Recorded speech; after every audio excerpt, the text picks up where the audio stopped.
Gang of Eight member Rick Crawford joins us now fresh out of a briefing led by CIA Director John Ratcliffe, War Secretary Pete Hegseth, Secretary of State Marco Rubio, and Joint Chiefs of Staff Chairman Dan Raising Cane. Congressman, fantastic to see you. Thank you so much.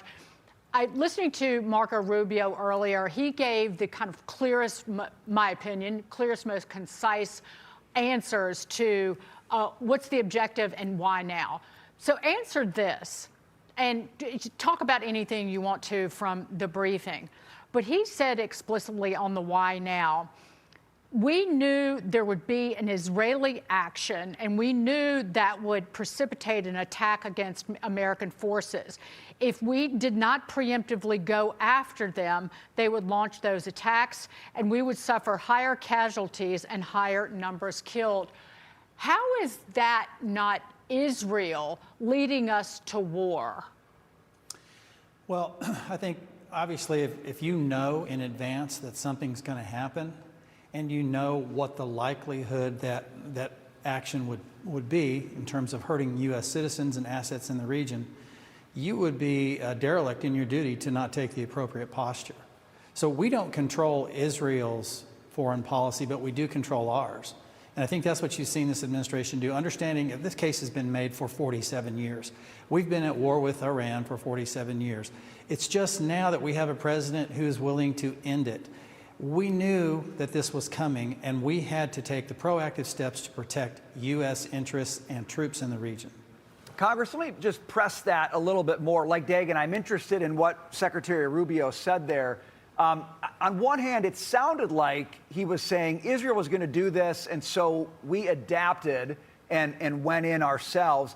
But may I ask you, I mean, it seems to me that if Israel was contemplating a move like that, there would be a conversation between President Trump and Netanyahu, and it would be more like, we see an opportunity, Mr. President Trump, we'd like to take it, but we're going to do that only with your blessing. Are you saying that Israel's making these decisions apart from the United States weighing in on that? Because we are clearly one of the key actors here. Yeah, I'm not saying that at all, and I'm not going to characterize the interactions between our president and another president. So I'm not privy to those conversations. What I can tell you is the information that was shared with us at Gang of Eight level last week, prior to the strike, and then subsequently in this Gang of Eight briefing that was also expanded to essentially a Gang of 20. I will tell you this, that Secretary Rubio, Secretary Hegseth, Director Ratcliffe, and Chairman Cane all acquitted themselves very, very well. And it was a clear understanding of what was done, what the picture is going forward, and what the expectations are. So I thought, and it's also important to note where Secretary Rubio was standing just moments ago when he addressed the media. He was standing right outside our skiff. So he's been very forward-leaning in reaching out to myself and other members of the Gang of Eight to keep us apprised of everything that was going on in the steps leading up to and in the action taken. This has been one of the most transparent operations I've seen in the 16 years that I've been here in Congress. And Secretary Rubio said that to the American people, that the Gang of Eight was informed. But the Democrats are pushing the narrative that President Trump and his administration do not have a clear objective. Listen to them. I don't even understand the justification for what is taking place. Will the real reason for this operation please stand up? What is really going on here? Well, I think the Pentagon doesn't know what the plan is. I'm not sure that the president even knows what the plan is. What's the goal here? Well, what is President Trump trying to accomplish? He is inventing and then discarding and reviving objectives as though he were a child playing with a puzzle. Your reaction, Congressman, to that? I see a lot of talk and never any walk for literally years and years from those people. Well, let's look at this on the positive side. The Democrats are very, very good at message discipline. The problem is their message is wrong. And so they're all saying the same thing, but that doesn't make it true.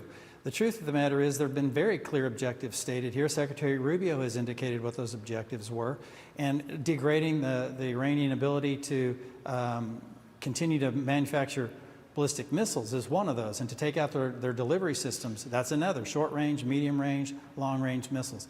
Their nuclear capability, another. Degrading their Navy so that they can't harass Gulf state neighbors. Those were all very clearly stated objectives, and those are the actions that are taking place right now.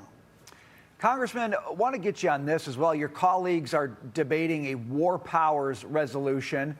Not a lawyer, okay? Don't know how to interpret that exactly, but it seems to me fairly clear that that's a 60-day timeline at best. So I guess I'm trying to understand what they think they're doing, and does it make any difference in terms of how President Trump is able to conduct what's going on in Iran?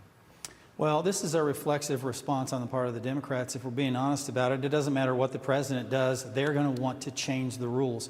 The fact of the matter is the Constitution is clear in prescribing those authorities that the president is exercising. Once he exceeds that prescribed time limit, at that point, he can come to Congress and he can make a request for a declaration of some kind for him to continue to operate under congressional authority. But right now, he is within his Article 2 authority under the Constitution to do what he's doing. I'm satisfied with that, and if they wanted to follow the Constitution, I think they would be satisfied with that. But they have a different rule book and a different playbook. But I mean, the president is doing what he is authorized and entitled to do to keep Americans safe.